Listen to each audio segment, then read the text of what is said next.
Tonight on Sightings, reincarnation. Is there another life after death?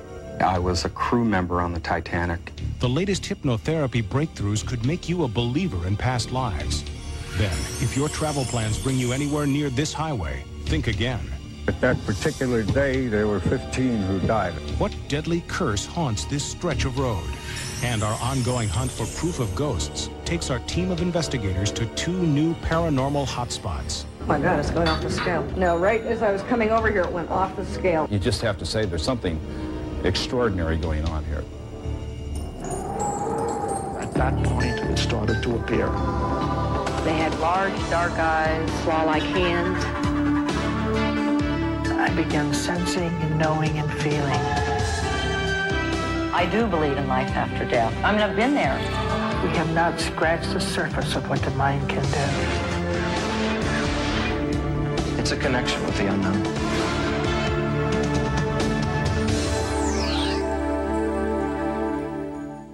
During construction of a highway, the New Jersey Department of Transportation unearthed evidence of an ancient Indian settlement. Native Americans warned that anyone involved in paving over this sacred site would be cursed. A warning that turned out to be more than just an idle threat. Many cultures still maintain a powerful belief that certain places on Earth are sacred and should not, must not, be tampered with. Burial sites are among the most sacred of all places, and there is almost a universal belief that the dead must be left to rest in peace. If they're not, a curse may follow those who dare violate the sacred ground. Some Native American tribes follow these traditions to this day. They warn of grave consequences for those who disturb their honored dead. Members of the Delaware Indian Nation believe this stretch of Highway 55 near Deptford Township in New Jersey was built over an ancient Indian burial ground, prompting what has become known as the Curse of Highway 55. To us, our ancestors are sacred, and anything that is connected with our ancestors, the whole area to us is sacred. And we do not defile it in any way, and we don't want anyone else to defile it. Well, they just laughed at me. So I raised my hands to the heavens, and I prayed to the Great Spirit, and I prayed to my ancestors. Then all these things happened. I mean, then the winds came up and blew vehicles off the road with people, with their workers in them. And I think that at that particular day, there were 15 who died as a result of it. It was not that I wanted the people to die. It was that I wanted the site to be left alone. In the months following the chief's curse, a 34-year-old crewman was run over and killed by an asphalt roller truck. A Department of Transportation inspector died on the job site of a brain aneurysm. A sudden gust of wind blew yet another worker off a bridge, leaving him paralyzed. Within 3 weeks, many more construction workers and their families seemed to fall victim to the curse. The sheer number of tragedies seemed to be more than coincidence. Workers and their families are still frightened to speak out publicly. The New Jersey Department of Transportation, however, denies that there was anything unusual about the deaths and injuries that have occurred. Highway 55 was already well under construction when Gloucester County historian Robert Harper first heard rumors about what was happening at the site. And it seems that several of the bulldozer operators were in a Deptford tavern, and they were loose-mouthed. They were boasting about how they had disturbed these Indian graves. Denied access by the New Jersey Department of Transportation, Dr. Harper became obsessed with Highway 55. Unable to stop construction through government channels, Dr. Harper and the Historical Society brought their findings to Chief Wyandotte, the spiritual leader of the Eastern Delaware Nation and a direct descendant of the ancient people who lived on the site in question. They came to me as the shaman and asked me what I could do about it. So I went to them and I talked to them, and the state archaeologist said, oh, there's nothing here except some pieces of pottery and items of that nature. The Department of Transportation admits they were surprised to find what they believe is an Indian campsite. They pulled thousands of artifacts out of the site, but deny finding evidence of human remains. Most of the time we know what's out there. But in case once in a while there is something that we do miss, we do have a procedure, and it works. Construction was temporarily halted, and that site was also investigated. This is one of the earliest artifacts we found. It's either a knife blade or a spear point. This dates from roughly about 6,000 BC. The few bone pieces we did find, and I'll be glad to show them to you, are not human. They happen to be deer. So there was absolutely no evidence of cemeteries or any other type of burial. Chief Wyandoga doesn't agree. He believes the site is sacred, and anyone who disturbs it is cursed. I said, if there was a village, then within 100 yards in one direction or the other, there would have to be a burial site, because after all, they didn't have horses, they didn't have any other means of transportation, so they had to carry the body and bury it. The soils are fairly acidic, and organic remains do not last very long, 200-300 years tops, before they completely disintegrate into the soil. So I said, well, even if there's no bones left, there still was a burial site. So how do you know? I said, how do I know? I said, these are my ancestors. That's how I know. The bones are no longer there. The descendants are no longer there. We do not know if somebody was buried there or not. And I said, how would you like it if I sent some of my warriors with bulldozers and bulldozed your grandparents up? What's done has been done. And what's been done can't be undone. Highway 55 has been completed. Whether or not it was built on sacred Delaware Indian burial ground may never be known, but there are still disturbing questions. Is there a connection between Wyandoga's curse and the documented tragedies that occurred along Highway 55? And will the curse continue to claim victims here? As far as I was concerned, it wasn't a curse. It was a prayer. I prayed to the Great Spirit, and he answered me.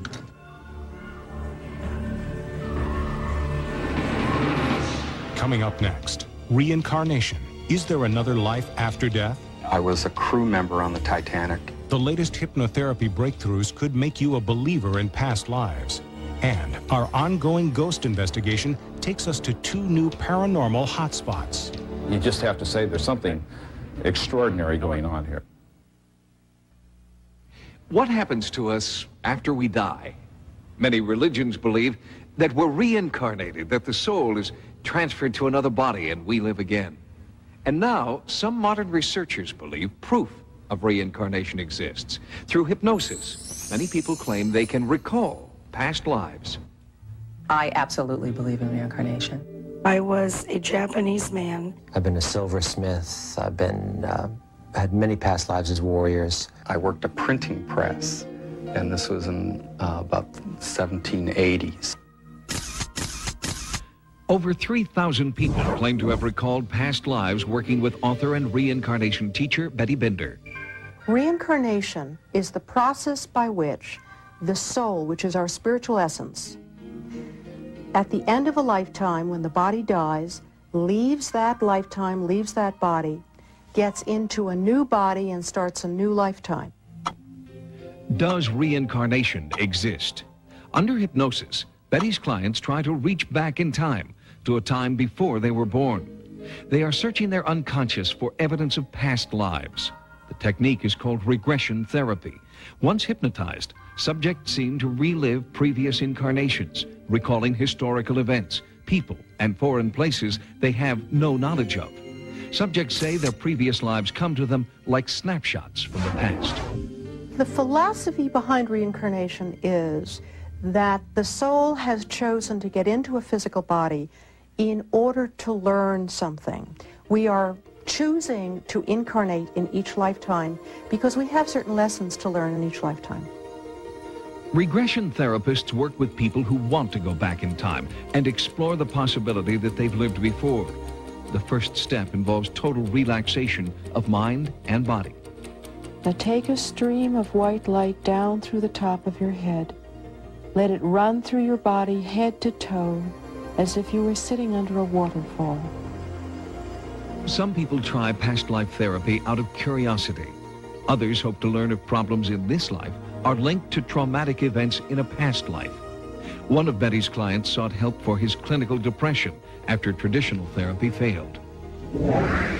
Betty and I went back to a past life when I was happy flying, which happened to be a World War II fighter pilot. So for instance, something that gave me pain or gives me pain during this lifetime is cause for exploration of past lives. I'm in the cockpit, October 3rd, 1940. Down below us, maybe 3,000 or 4,000 feet, are some, looks like German fighter planes. I begin firing my gun, and just as I do so, I feel some sensation like some thudding into my plane. I am hit, but I don't feel pain. I'm just incapacitated in my plane.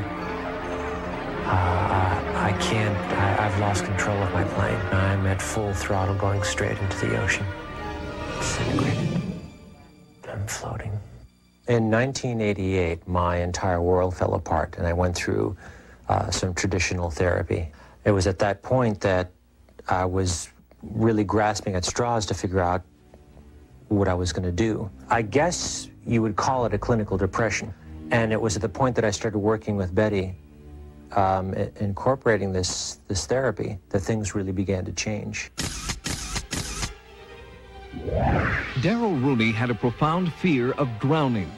Working with Betty Binder, he recalled past events that could explain his debilitating phobia. Holding on to a railing. It's cold and wet. I'm angry and frightened because I'm stuck here. I'm looking out into the ocean, and I know that all the lifeboats are out there. I was a crew member on the Titanic, down in the engine room. The ship is in trouble. And I don't want to die. I don't want to go down with this ship. I can remember screaming all around me, and then all of a sudden, things turning upside down. And the most disturbing thing is timber creaking and stretching and cracking ways that it's not supposed to. Up until then, I've felt a sense of gravity, and now it's all upside down. And ropes, I'm caught up in ropes. I'm being dragged under. I can feel a rope wrapped around here, and I can see portholes of the ship. I'm being pulled under by these ropes. I'm being pulled down with the ship. And this is a really frightening thing. I watched myself tied up in the ropes go down, down, down, and I can see the stern of the ship, and it disappears into this black fog water. The Titanic sank in 1912, 40 years before Darrell was supposedly reborn in his present life. During regression, he was able to reveal the name of the sailor his soul had previously inhabited. I just opened my mouth, and this word came out, Brooks. Brooks, my name was Brooks. We later got the crew list and found the names on the crew list, which was astounding to me. That moment of seeing them on there just made me think, this is real. Darrell has drowned in 3 past lives that I'm aware of, and they were all in the middle of an ocean, and they were all one after another. His death scene is a very profound one because he had not expected to die. It was not his intention as a soul. He was furious. There was all of this terror and all of this emotion during the regression talking about this. And the minute that I separated, all the emotion went away. And I was at peace, and I was calm, and, you know, I felt tranquil. When you go to most religions in the world, you'll find that reincarnation is something that most people have been brought up with. The Buddhists, the Hindus, a lot of others. Early Christian fathers and the early Hebrews believed in reincarnation. The ancient belief in reincarnation is challenged by modern science. But while regression therapy may not be proof of past lives, it has been successful in helping some people deal with problems in this life. Coming up next, our ongoing ghost research takes our team of investigators to 2 new paranormal hotspots. Oh my God, it's going off the scale. No, right as I was coming over here, it went off the scale. And haunting phenomena. Tonight, we follow director Lloyd Auerbach as he investigates 2 reported hauntings and attempts to gather evidence that ghosts actually exist. Ghostbusters was one of the first films that really hit the entire public consciousness with a comedy that was clearly not real. We know that stuff's not real, guys. We know that there's not a marshmallow man walking down Central Park West. What do you really do? Until his death, Tony was everyone's favorite bartender at the Banta Inn near San Francisco. Locals believe his spirit haunts the restaurant still. But Tony's not a frightening, malicious ghost. His trademark is mischief. There was a fellow staring at me there. I went through the door of the kitchen, and he was gone. I saw a figure in the mirror, and I turned to look at the floor where that person should have been standing, and there was nothing all there. All of a sudden, I felt this, like somebody took their finger up the back of my leg all the way up, and I turned around, there was nobody there. And it was after that, the guy beer right next to me tipped over, spun around 3 times. The guy then all of a sudden, the CDs started flipping by themselves. He just flipped a couple times. He loved Patsy Cline, and it would come on all the time. Ghosts tend to react to situations as if they were people, living and breathing people. One of the reasons is they don't know they're dead. They're in total denial. We have a lot of physical things happening that seem to relate to Tony's behavior when he was alive. One of the things that Tony was apparently fond of doing was playing with the money in the cash register and stacking the change so that it was a nice orderly stacks in the change bin. And here, when you just toss money in a change bin, obviously close the door, open it back and forth, it's not going to stack automatically. And yet they've been opening the drawer for a few years, and the change seems to be stacking by itself. You can throw it in and turn around the next second, and it's all stacked in there all nice and neat. In the search for proof, investigators test Tony's favorite table with a magnetometer. They're looking for abnormal levels of electromagnetism. Oh my God, it's going off the scale. No, right as I was coming over here, it went off the scale. It went up to about 100. Unlike other hauntings Lloyd Auerbach has investigated, the people here aren't frightened. One of the bartenders told me that she had pretty much gotten a couple of guys who were very drunk out of here and come back in, and she didn't lock the door behind her, which she thought as an afterthought. It turned out to have locked itself. And according to eyewitnesses, Tony is not the only ghost that haunts the Banta Inn. From what I have been told, Margaret was an old regular in the 50s and 60s. She passed away. She died of a heart attack in the building, and that she absolutely loved the Banta Inn. She like lived down here, and that she didn't want to leave either. Margaret plays. She likes levitation.